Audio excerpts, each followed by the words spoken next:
I have a dream that one day this nation will rise up and live out the true meaning of its creed. We hold these truths to be self-evident that all men are created equal. Those are famous words from Dr. King's revered I Have a Dream speech. Hi, everybody. I'm Emerald Morrow. We've all heard that speech many times, and it never loses its thunder. So today, as we honor Dr. King, we're going to take a deeper look at his life, his legacy, his dream, particularly here in the Sunshine State. So join us over the next 30 minutes as we reflect on a king's dream.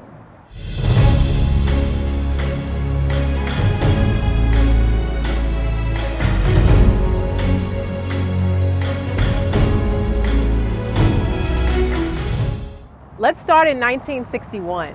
JFK was president with LBJ second in command. A new home cost just over $17,000. Gas was 31 cents a gallon, and a dozen eggs set you back 57 cents. Freedom rides to desegregate public transportation were getting underway, and a 32-year-old Martin Luther King Jr. planned a stop in Tampa. A local historian and someone who was there, they both walk us through his visit, much of which has been lost to time. Martin Luther King? Oh boy, we definitely wouldn't have missed that. And in Doris Reddick's 94 years, November 19th, 1961, is a day that still stands out. My cousin Flo was one of the persons responsible for bringing Dr. King here. And while the Black community welcomed his visit to the Fort Homer Hesterly Armory in West Tampa, he was not welcomed by all. There were a lot of people, obviously, a lot of white people, who accused him of being a communist, who said that he was, a racial agitator, that he was making things more difficult rather than making things better. That resistance became obvious the night of the speech. There actually was a bomb threat that was called in. It was a kind of a frightful experience, but it was one that I wanted to be a part of. The program eventually continued with more than 4,200 people in attendance. But there's not much left that tells us what he talked about that day. It's a real shame, and we look back from our own perspective and think, well, how is that not recorded? There were only, I think, 2 TV stations in the area, neither one of which really covering a whole lot of positive African-American news at the time. And so they probably didn't bother to send anybody. And if they did, the media at the time wasn't, or the medium for the media at the time, wasn't something that would last. A book holding the papers of Dr. King says he was interviewed while traveling from Tampa International Airport to the event. But there's no record of that either. And so all you have are, the oral histories of people who were there. And Dr. King was giving very similar speeches. He didn't just come to Tampa and then go back home. He traveled throughout the South at that time. The general message was that we had to do whatever was necessary to make progress. A short article from the Tampa Tribune says King talked of, quote, a new order, and that, quote, we are standing on the border of the promised land of integration, a timely message for a segregated city. 1961, we're 10 years away from full integration of the public school system in Hillsborough County. Neighborhoods still very segregated. You're still decades away from black representation on the city council and county commission, school board. And so there are still a lot of gains to be made. Something Doris Reddick says is still true today. Oh yeah, we do have a long way to go. Now, legend has it that when Dr. King came to Tampa, he stopped by a place you might have seen, but probably ignored. I'm talking about the Jackson Rooming House that stands on Zack Street in downtown Tampa. It's one of the only segregation-era buildings from the Scrub, and that's a historically African-American neighborhood that's been all but destroyed. The house accommodated travelers who would have been rejected from white hotels. And it's said to have hosted a number of famous entertainers and musicians when it was in operation. Today, the dilapidated rooming house is getting some new life, though, with close to $2 million in donations to keep its history alive. It's so important because it tells the history of African Americans near the Scrub in an African American community during Jim Crow, during an era coming off of what was, in a sense, in many people's minds and hearts, still slavery, just coming off of lynching in the country. Because we're missing so many details about Dr. King's trip to Tampa, historians disagree over whether he actually visited the rooming house, but those who run it say they have zero doubts. We do know, though, that Dr. King spent a significant amount of time throughout the state of Florida, helping it play a much larger role in the civil rights movement than you might realize. Florida was often forgotten as a southern state when it came to the civil rights movement. But segregation and racial violence were a reality. Earl Johnson Jr. of Jacksonville knows this very well. I am old enough to remember receiving, as a boy, calls that included death threats from angry people. Johnson's father was an attorney for Dr. King during his 1964 demonstrations in St. Augustine, where blacks faced the terror of the Ku Klux Klan. King risked his safety while in St. Augustine, and this photo shows where someone fired a bullet into the home where he stayed. He was also arrested while trying to get served at the Monson Motor Lodge and spent 10 days in jail. Dr. King was very focused, particularly on St. Augustine and its juxtaposition of being the country's oldest city, dealing with the country's oldest sin in terms of the racial injustice and racial violence that was occurring in St. Augustine. King was pushing Congress and the president to pass the Civil Rights Act of 1964. He knew the May and June demonstrations in St. Augustine would call attention to why this was necessary. Images of attacks like this iconic photo of a white hotel owner pouring acid into a pool of black protesters helped move the act forward. King celebrated in St. Augustine when the Senate passed the act in June and was with President Johnson when he signed it into law July 2nd. So Florida and indeed St. Augustine cannot be underestimated in terms of its value to the modern civil rights movement. Dr. King also spent a lot of time in a segregated Miami. One of his favorite places in Miami was the historic Hampton House Hotel, where he got in some rest and relaxation alongside his hard work. Historians believe he gave an early version of his famous "I Have a Dream" speech at this hotel. The speech grew, as did his idea of what a better future would look like. So I think Dr. King had an incredible impact on the civil rights movement in Florida. And I think Florida as well had an impact on Dr. King and shaping his vision of what's wrong with America and what we can do to find a better country. He also spoke in 1966 at the University of Miami. For years, historians thought the speech had been lost to time, but part of it was discovered just in 2016. He offered a deeper look at the root causes of problems plaguing the black community. Here's the full clip of what remains of that speech. And it's argued the Negro is a criminal. He has the highest crime rate in any city. The arguments go on ad infinitum. But the individuals who set forth these arguments never go on to say that if there are lagging standards in the Negro community, and there certainly are, they lag because of segregation and discrimination. They never go on to say that criminal responses are environmental and not racial. Poverty, ignorance, social isolation, economic deprivation breed crime, whatever the racial group may be, and it is a torturous logic to use the tragic results of segregation as an argument for the continuation of it. It is necessary to go back to the causal basis and deal with that. It has been about 60 years since Dr. King made his mark on Florida, and today, the fight for equality is still going strong. Some people even call this a new era of the civil rights movement, with, of course, very strong Florida roots. This guy looks like he's up to no good or he's on drugs or something. 10 years ago this February, this story dominated the headlines. A black teen named Trayvon Martin gunned down by George Zimmerman while walking from the convenience store. His death just outside of Orlando sparked the beginnings of what we know today as the Black Lives Matter movement.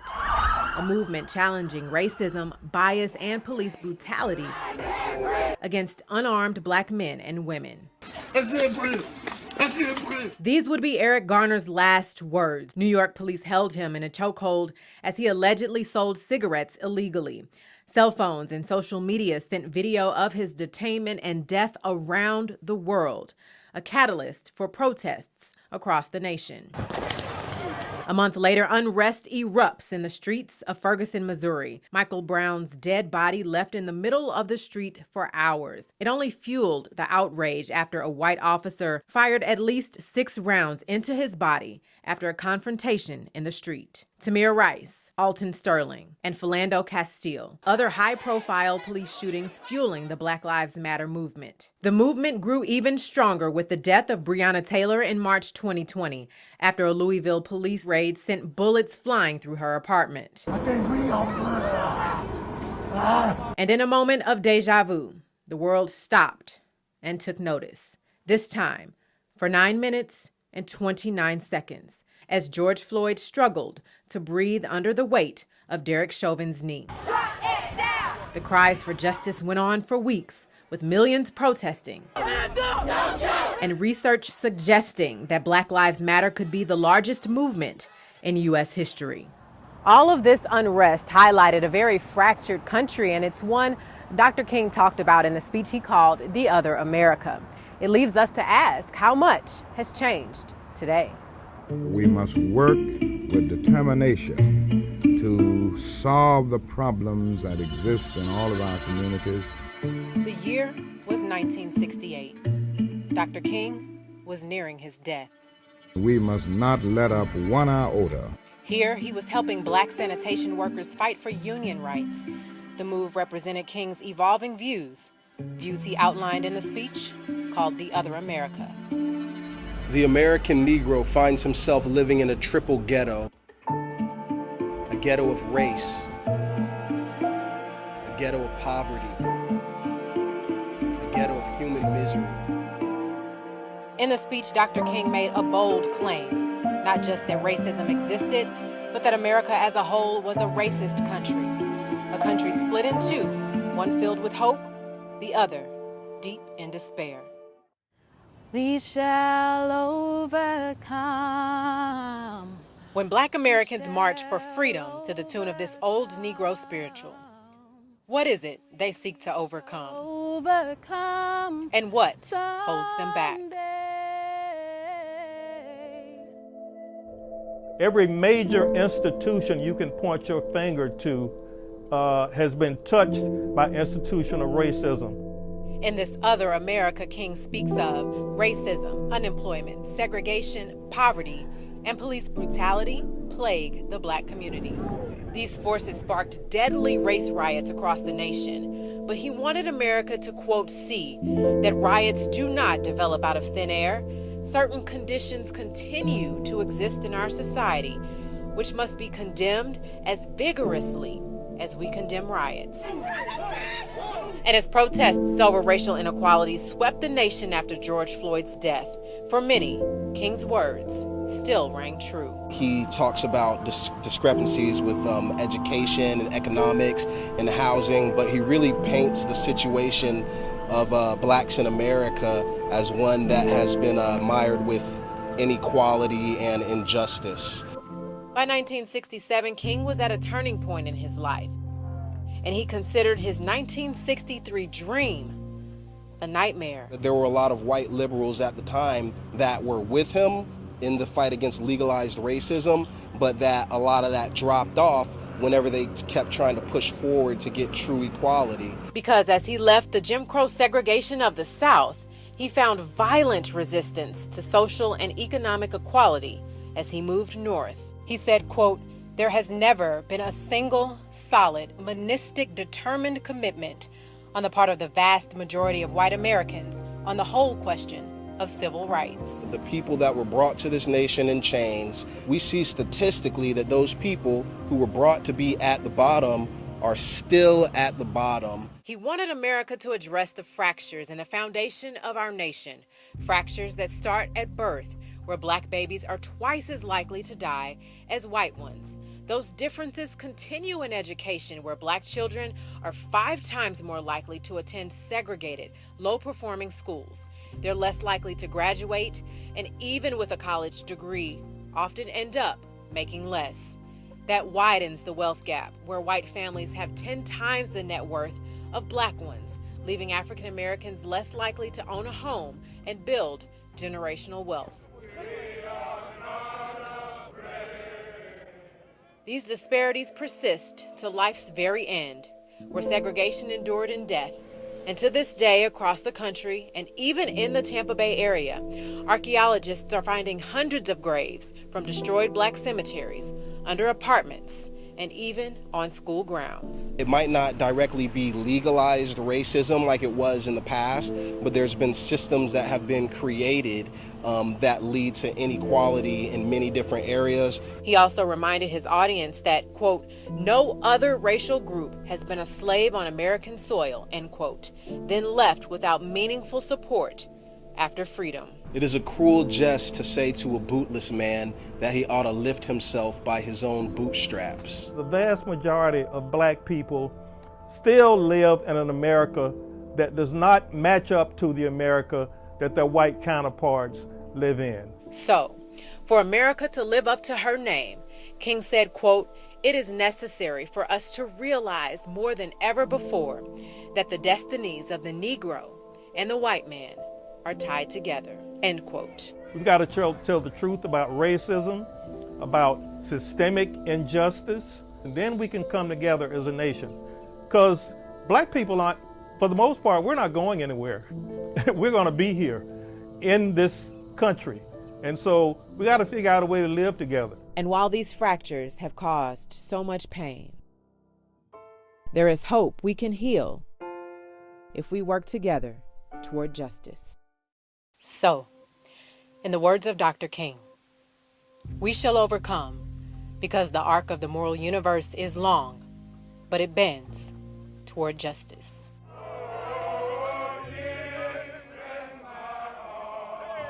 Yes, I do believe that we shall overcome someday. Overcoming is a theme of the movement, and leaders like Dr. King fought to make progress in all areas of life. But what about death? After the break, we'll uncover buried injustices, how the fight to save erased African American cemeteries across Florida shows we still have a long way to go.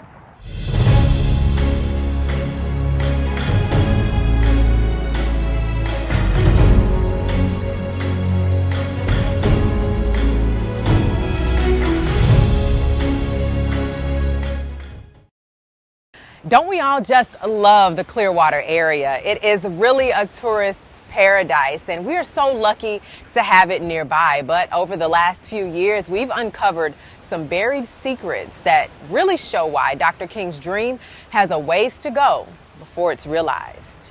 I would bet my life that there are human remains here. The stories went on for decades, and it almost sounds unbelievable. This is the area that I remember as a youngster. That it was graves here. Right in the parking lot. Back in 2019, we got a tip that graves from the old North Greenwood Cemetery could still be under the old Curtis Fundamental School in Clearwater. We took that tip to the school district. I had been made aware of this a long time ago when I started my position, but was under the impression that all the bodies were moved. So that was kind of my mission this morning, was to see if I could find documentation on that. Our reporting led the school district to take action. Archaeologists used ground-penetrating radar to search the school and found more than 50 graves, with the possibility of more under the building. What does this do to a community? It put a lot of distrust in the government. Decades ago, the city wanted to build a segregated swimming pool and school, but it meant moving the cemetery. The city told neighbors all the graves had been relocated. We were told, for I understand, that all the remains were moved. But me, myself, I don't speak out about it too much, but I knew different. The graves at this Clearwater school are just one example of several erased black cemeteries archaeologists have found over the last few years. It started with Zion Cemetery in Tampa. I just can't tell you how I feel right now that they would do this to the first black cemetery, and us, our people, my people. Archaeologists found nearly 300 graves under apartments, a neighboring towing lot, and a business. A few months later, crews found 145 graves in a field at King High School. There are also searches at MacDill Air Force Base and Tropicana Field. Archaeologists believe there are hundreds more from the St. Matthew's Baptist Church Cemetery at a business in Clearwater. They allowed us to look at the graves. You could see the remains that were in the ground, and it was pretty surreal. Matt Crum is president of his family's company, Frank Crum. He said news of the graves halted construction for a new building, and they feel a responsibility to get more archaeological testing. To me, it's the next logical step. The St. Matthew's Baptist Church Cemetery was established in 1902 for African Americans during a time when there was segregation in life and death. The cemetery operated through the 1940s. But in 1955, pressure from developers drove the church to sell the land for $15,000. In 1957, that developer flipped the land for $110,000. In today's world, that would be worth more than $1 million. It's been enlightening for us to understand more about the history of this, the city and this property and what was here before this building. Like relatives of Pastor Carlton Childs, he says the destroyed cemetery represents segregation's ugly past, a past the Crum family is confronting to bring healing to the present. I think we all recognize that, something happened back in the 50s, and the fact that remains were left here is an injustice, and I think everybody wants to make that right and try to handle that appropriately. Lawmakers immediately took action when they found out about all of these destroyed African American cemeteries, and now there are new bills in place to help protect these sacred places. And when we come back, some final thoughts on the dream and where we go from here.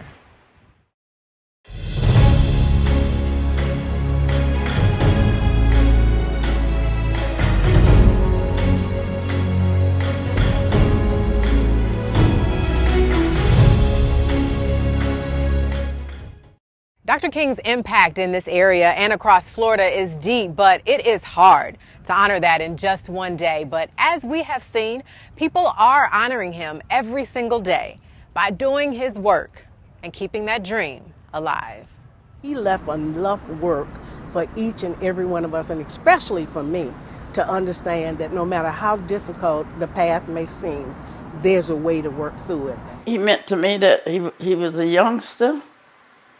And if he could do it, somebody else could do it as well. Dr. King's legacy, particularly as it relates to Tampa, is showing the need, the desire, and the importance of equality and treating everybody not only as equals, but as friends and allies. It is a touching moment for me to have the opportunity to speak of Dr. King and to meet his children and to remind people of this great legacy that we have here in Florida with MLK.